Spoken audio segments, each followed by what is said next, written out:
welcome back, everybody, to the Blazer Victory Podcast. John Duncan here, and I'm joined as always with my co-host Darian Smith. And UAB was able to get it done again, 34-20. A little closer than we thought over the Charlotte 49ers, Darian. But hey, a win's a win, and we've got some things to get into. Yes, we need to do some things better, but buddy, I'll take this win. Yeah, you'll always take a W. You know, a win's a win. It wasn't the way we wanted the win to look. But I got a little reassurance. I was just kind of looking at the tickers, and I saw that after playing us Georgia Southern, right, they haven't been as successful as they wanted to. But I just saw them; they took down a ranked 23 ranked James Madison team just then. So Wow, I did not know that. Wow. right. So Georgia Southern beat them. So that let you know that hey, it's and then they just lose to Georgia State or something like that. Georgia Southern did. Yes, they did. Yeah, and that's the team that this Charlotte team beat. That's their only win is against Georgia State. So Exactly. You see how college football can be like that. So sometimes you got to take a step back and realize, they work too. They go through off-season training. They go through recruiting. They put a lot of time in. They work just like we do. They weren't predicted to have the year that they're having. right. And hey, that's a team, and they got some good players over there too. So hey, you got to take a step back amidst the frustration and say, okay, first a win's a win. We got the win. So now we can talk about whatever else. But hey, good job on the players and the coaches for at least securing the dub. Exactly. And it's also too that, this is something that Darian, I don't think we even brought up on our preview for the Charlotte game. But hey, this is a Charlotte team that had a bye week. They had 2 weeks to get ready for this UAB game. And, you look at what we saw today, and we saw some things that we had not seen looking at film for Charlotte for the year. They kind of threw the whole kitchen sink at UAB and got in some weird formations where, you look at the first touchdown they scored on UAB. I think it was a tight end or whatever, like wide open. Like, I don't even think we realized that guy was an eligible receiver. And that's kind of why I'll have to go back and look at the film, but I think that's how they scored their first one. Like, they really just kind of threw stuff at UAB in this game that at least I hadn't seen at all, watching Charlotte film through these first 6 games. Granted, I didn't watch every game. I didn't watch all the William and Mary game. I didn't watch all the Maryland game, but I at least watched the UTEP game, and I don't remember seeing some of this stuff against when they played UTEP. So, like you said, give kudos to, hey, Charlotte. And, me and you were, talking during the game, and it almost seemed like, at least for that first half, that Charlotte was a lot more physical than we had anticipated them being, especially on defense, man. Like, they kind of got after us. Yeah, that was the thing that was, if it's anything that I'm like disappointed about, it'll be 2 things. It's like, I'm glad that we didn't have as many, like we did good on the penalties, and I think that saved us, but we did have mental blunders, like just straight out mental blunders. But the physicality, I was really disappointed, because one thing that I did see is like we talked about on when we do the stretch runs, like one way to get TFLs is getting linebackers, getting people to knife through. Yeah. I saw a lot, like a way too much of Charlotte being able to get skinny, be physical, knife through. Like they weren't playing with us. Like they was really physical with us, or I don't know. They haven't shown that on film how physical they were. So was it us not being physical? They kind of took it to us, and I was not pleased with that part of it, because I started thinking of ways to beat UAB, and I think they found a formula in the Rice game. It's like, you got to out UAB. Yep. Yeah, so what you do is Charlotte has been a fast tempo to the ball team. Let's go fast to the. I started almost laughing. I was like, when in the heck did they become a ball control? Right. Right. They were taking their time getting up to the line, and I said they spent time watching that Rice film. They are ball controlling, nickel and diamond. They playing. did. Like, kudos to them for, like you said, they kind of pulled out all the tricks. And I'm pretty sure David Reeves and that staff wasn't prepared. I was not prepared for that. I think that was a good move they had.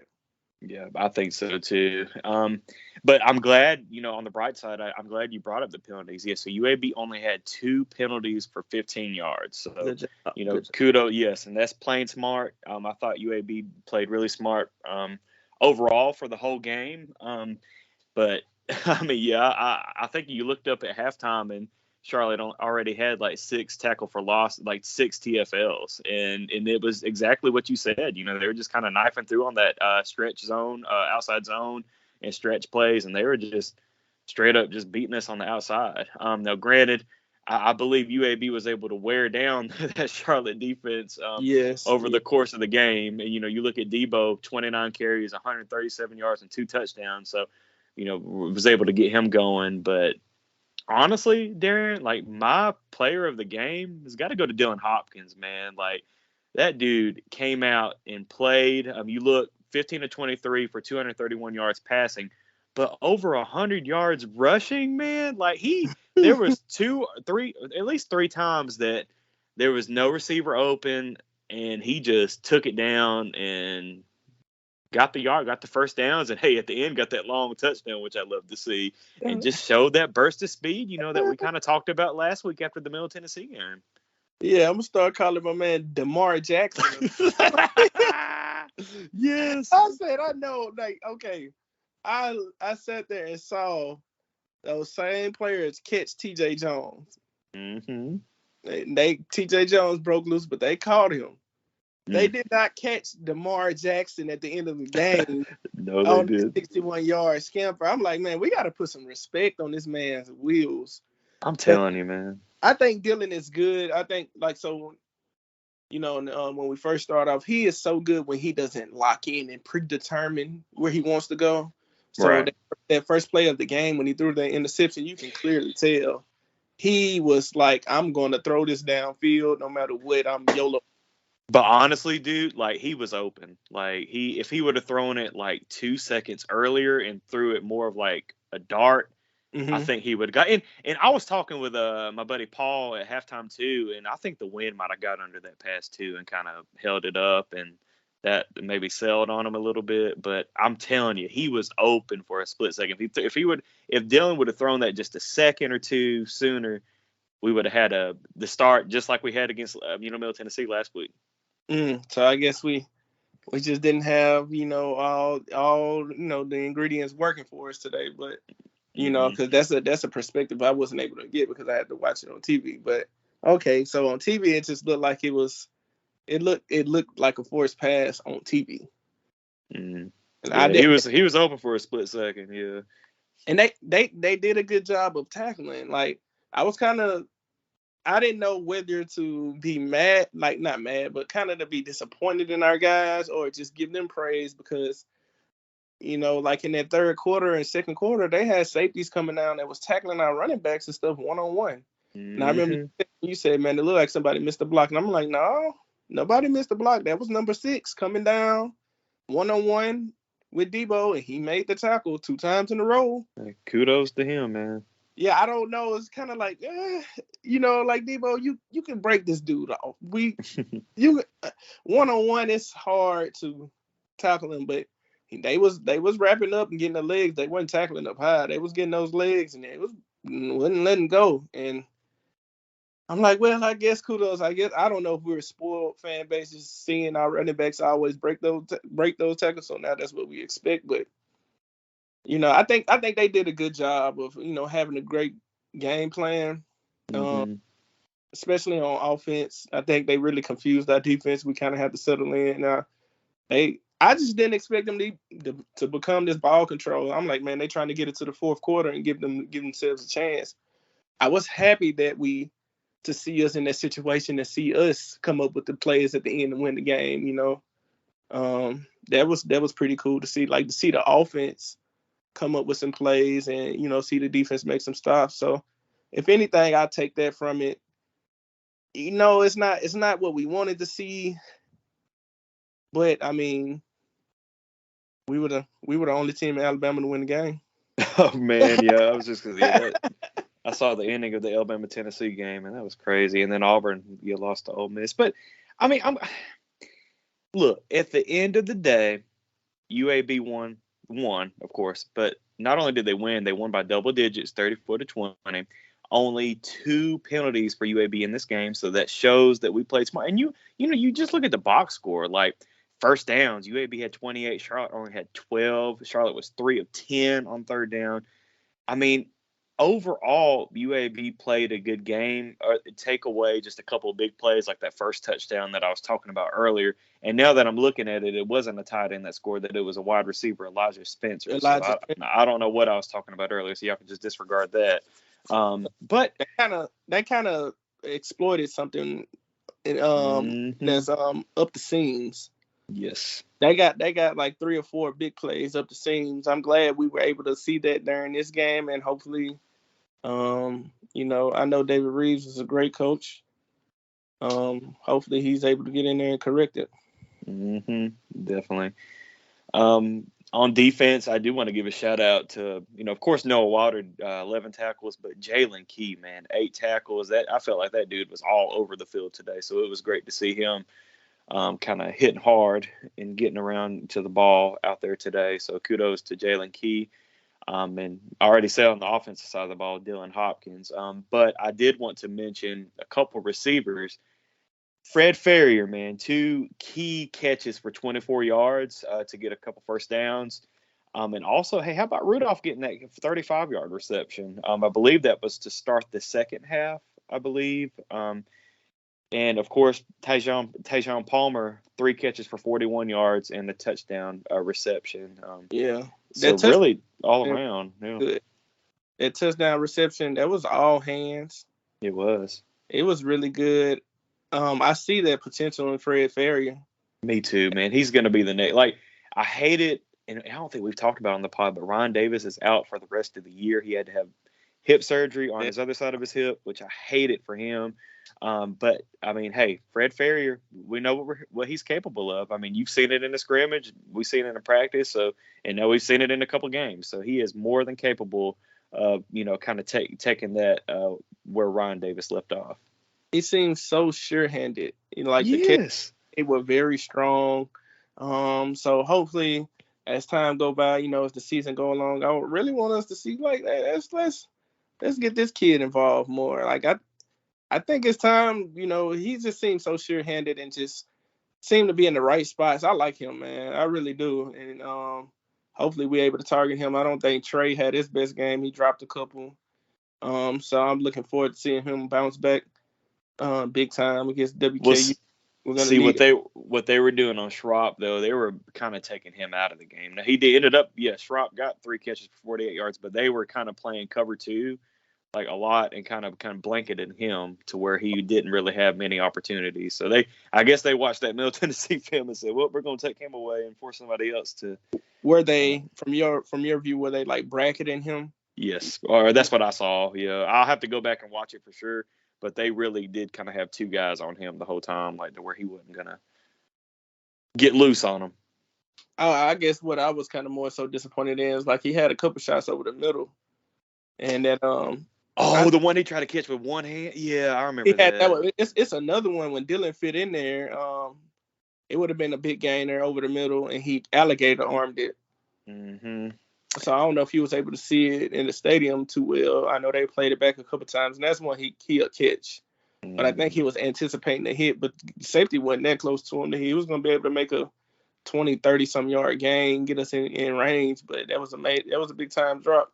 I think he had like 2 or 3 of them like that. And I guess I'm just so used to seeing him make those plays. That's how I got to make those plays. So I know I'm anticipating Western Kentucky. I'm anticipating Sharp having a big one.